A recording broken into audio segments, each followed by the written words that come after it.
윤 대통령은 그 이전에도 극우 유튜브를 많이 본다고 했는데 지금도 관제에서 극우 유튜브를 보면서 불안감을 달래고 있는 것으로 보여집니다. 안녕하십니까. 한겨레신문 논설실장을 맡고 있는 권태호입니다. 내란죄 피의자 혐의로 수사를 받고 있는 윤석열 대통령에 대한 체포영장과 관련해 진행 중인 사항에 대해 말씀드리도록 하겠습니다. 먼저 지난달 31일 공수처의 영장 청구로 인해서 윤석열 대통령에 대한 체포영장이 서울 서부지방법원으로부터 발부가 됐습니다. 그리고 이 체포영장은 1월 6일까지가 시한입니다. 오늘 2일이 다 지나갔다고 본다면 3, 4, 5, 6, 금, 토, 일, 월 이 4일 동안에 공수처의 영장 집행이 진행되어야 합니다.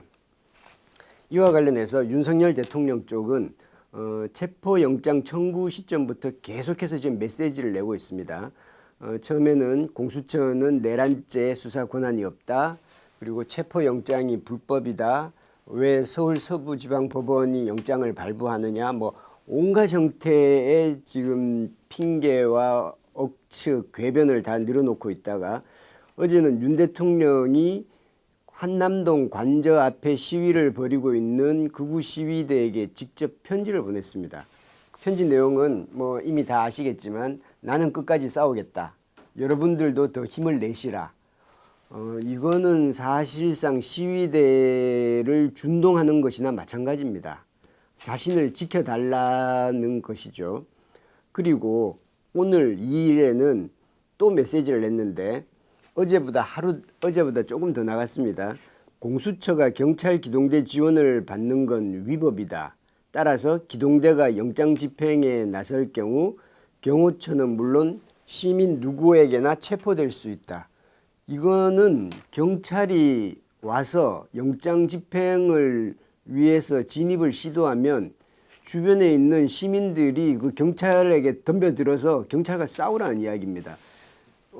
이거는 시위를 준동하는 수준이 아니라 거의 극우 시위대를 향해서 내란을 자신을 지켜주기 위해서 내란을 일으켜 달라는 주장과 마찬가지입니다. 정말 참 뭐 지금까지 윤 대통령에 대해서 굉장히 많은 실망과 그리고 많은 놀라운 일들을 접했습니다만은 갈수록 정말 기가 찰 주장들을 계속하고 있는 것입니다. 경호처는 이에 대해 지금 현재 그러니까 한남동 관저에 윤석열 대통령이 머물고 있고 일종의 윤 대통령 입장에서는 두 개의 지금 바리케이드를 치고 있는 겁니다. 하나는 입구에서 경호처가 자신을 지켜줄 것을 요청하고 있을 것이고 그리고 그 바깥 한남동 인도에 있는 4천여 명의 시위대 오늘은 어제 메시지가 있고 나서 인원이 조금 더 몰려서 가장 많을 땐 6,000명, 경찰 추산 6,000명까지 이르렀다고 합니다. 그 시위대들을 지금 믿고 있는 겁니다. 일종의 2차 바리케이트로 인해서 자기는 일종의 관저 농성을 하고 있는 셈이나 마찬가지입니다. 경호처는 오늘 메시지를 내기를 적법한 절차에 따라 경호 조치가 이루어질 것이다 라는 말만 했습니다. 굉장히 애매한 말입니다. 비공식적으로는 어떤 형태로든 우리는 현직 대통령이니까 경호 조처를 할 수밖에 없지 않겠느냐는 식의 입장을 내고 있다고 합니다. 그러나 지금까지 경호처는 경찰의 압수수색을 계속해서 방해하고 막아왔습니다. 그 막은 그 근거가 형사소송법 110조와 111조를 근거로 했습니다. 즉 군사상 비밀 또는 직무상 비밀을 요구하는 장소는 책임자의 승낙 없이는 압수수색할 수 없다는 주장입니다. 일종의 법적 근거를 들어서 이것을 막아온 것이죠. 그래서 법원은 이번 체포영장을 집행할 때도 이 문제가 다시 거론될 것으로 우려해서 아예 이 조항을 못을 박아놨습니다. 이 조항은 체포영장 집행에서 적용이 예외다라고 영장에 적시해놨습니다. 일부 극우 쪽에서는 이를 가지고 이제 법원의 월권이라는 주장을 하고 있는데 이는 예상되는 우려 사항을 대비해서 법원이 이런 정도의 법 해석을 할 수 있는 것입니다. 경호처는 적법한 절차에 따라라고 했는데 이 적법한 절차는 경호처가 판단하는 게 아닙니다. 그것은 법원이 판단하는 것입니다. 경호처가 자신이 생각하기에 나는 적법한 절차에 따랐다라고 하는 것은 유효하지 않습니다. 그 판단은 법원이 하는 것이고요. 또한 현재 경호처가 주장하는 경호 조치를 이뤄질 것이다라고 했는데 경호처의 경호 대상은 대통령입니다. 경호처의 경호 대상은 윤석열이 아닙니다. 현재 내란 피의자 윤석열은 현행법이 규정하는 경호 대상이 아니고요. 그러니까 물론 아직까지 현직 대통령 신분을 유지하고 있습니다. 만일 윤 대통령이 외부로 나가거나 할 때의 경호는 유효합니다만 내란 피의자에 대한 법적 조치가 진행되는 것은 경호 대상이 되지 않고요. 경호 대상자의 신체에 가해지는 위해를 방지하거나 제거하는 활동을 말합니다. 체포영장 집행은 위해가 아니고 정당한 법 집행 절차입니다. 따라서 경호 대상이 되지 못합니다.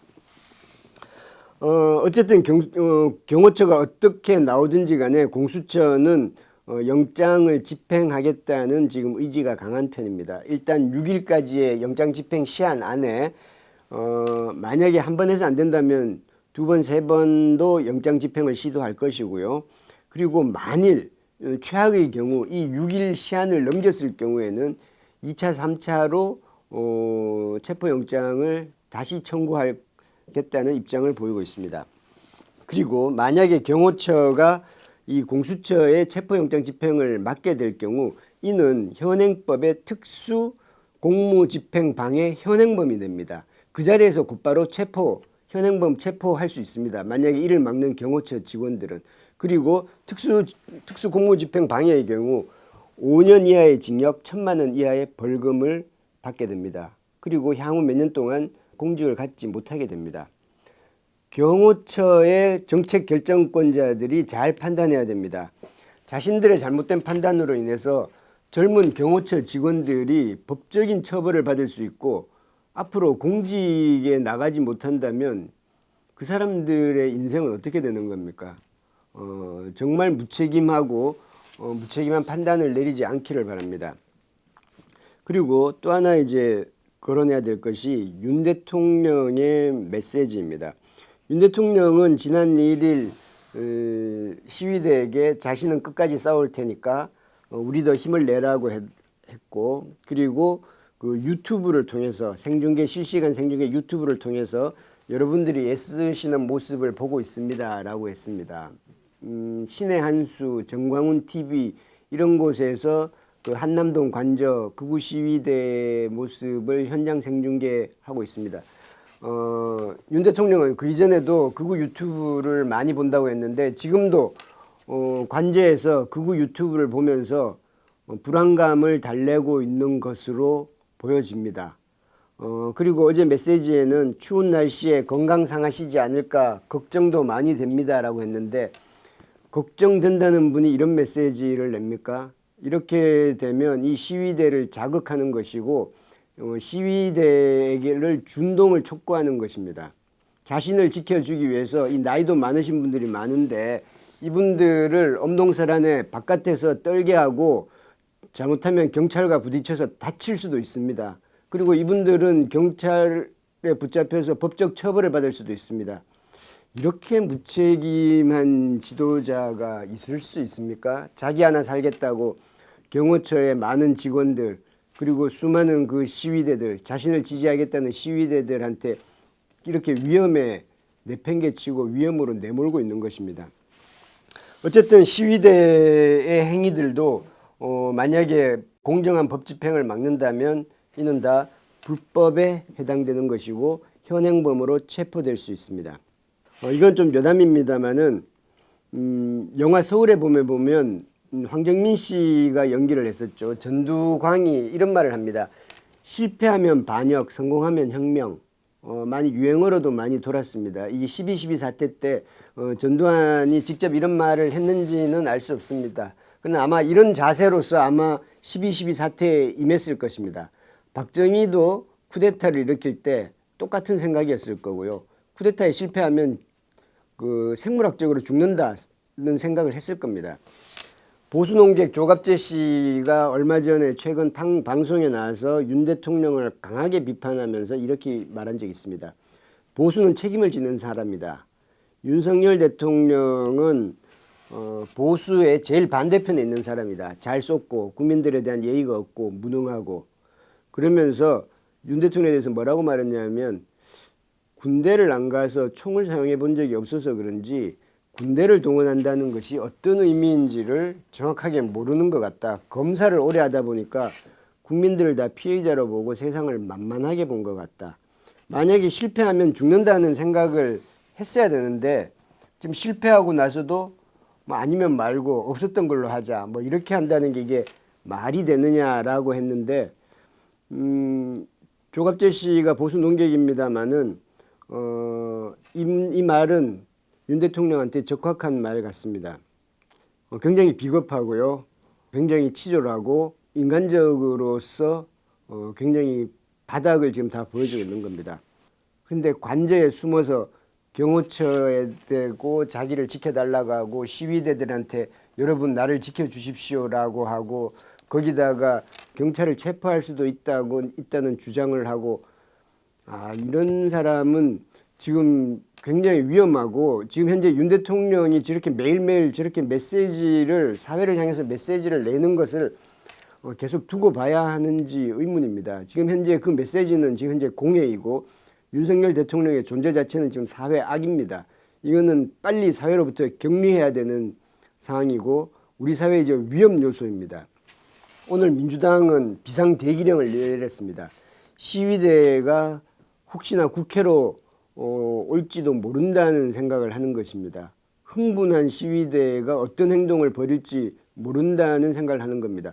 현재 우리 국민들을 그리고 우리 국회를 이렇게 위험에 빠뜨리게 되는 것을 계속해서 용인해야 됩니까? 12월 3일 내란이 일어난 지 지금 거의 한 달이 지났습니다. 한 달이 지났는데도 내란죄 피해자는 계속해서 관저에 머물고 있습니다. 물건 하나를 훔쳐도 범인이 확실한 경우에 이런 법 집행을 하게 되지는 않습니다.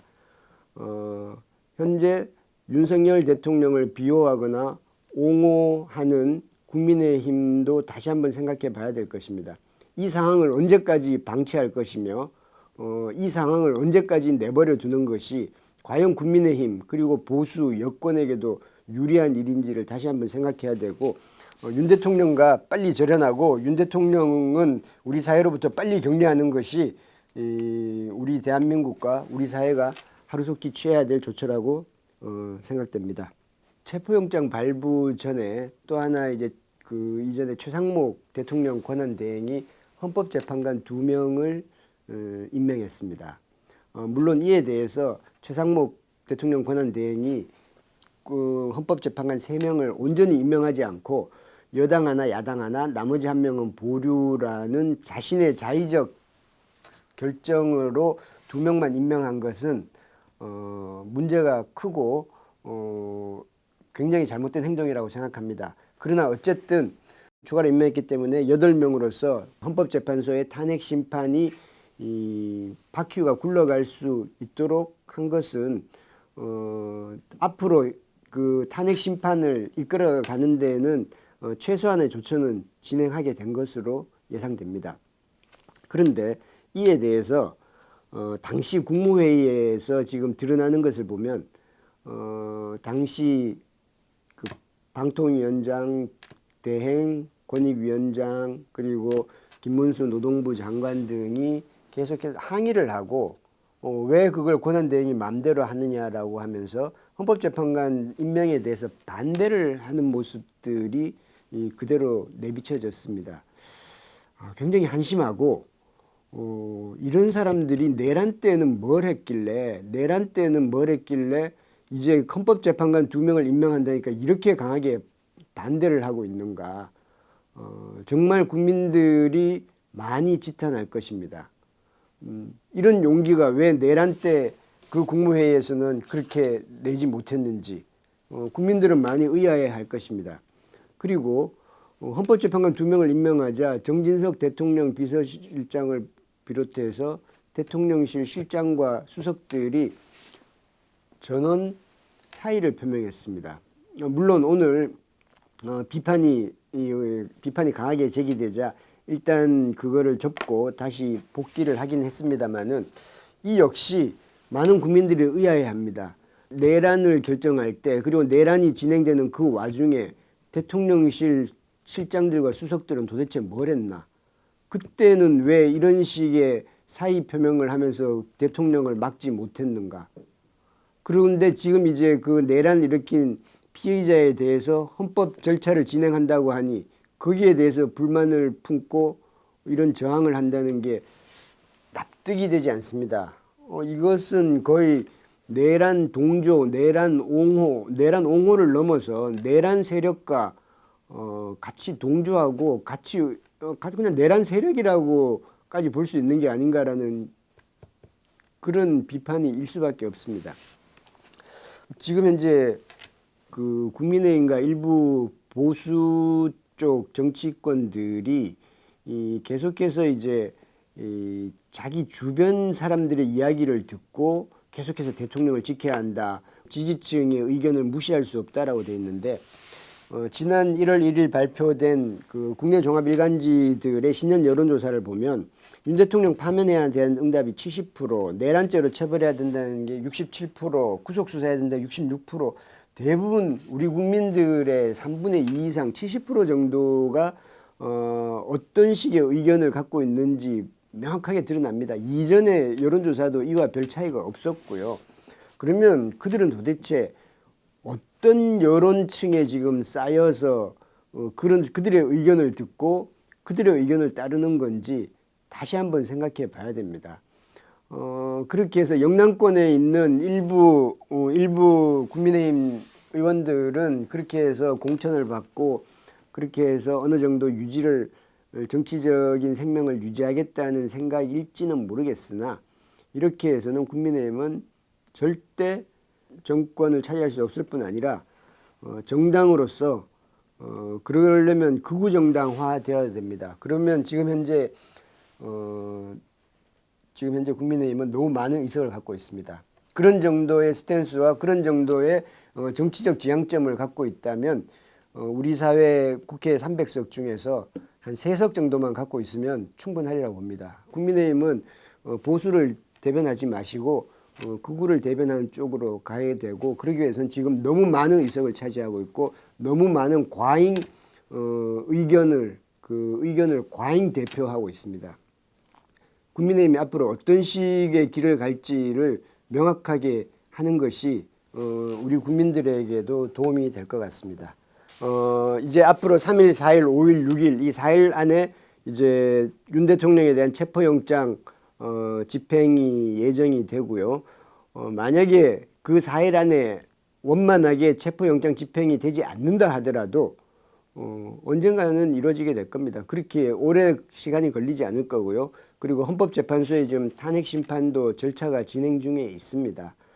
윤석열 대통령은 지난 2년 반 동안 그래도 일국의 대통령으로서 대한민국을 이끈 지도자라는 것을 생각한다면 지금이라도 자진출두해서 이런 마찰과 충돌을 막고 그렇게 해서 법의 심판을 정직하고 공정하게 받기를 부질없습니다만 다시 한번 요청해 봅니다. 예, 오늘도 들어주셔서 고맙습니다. 감사합니다.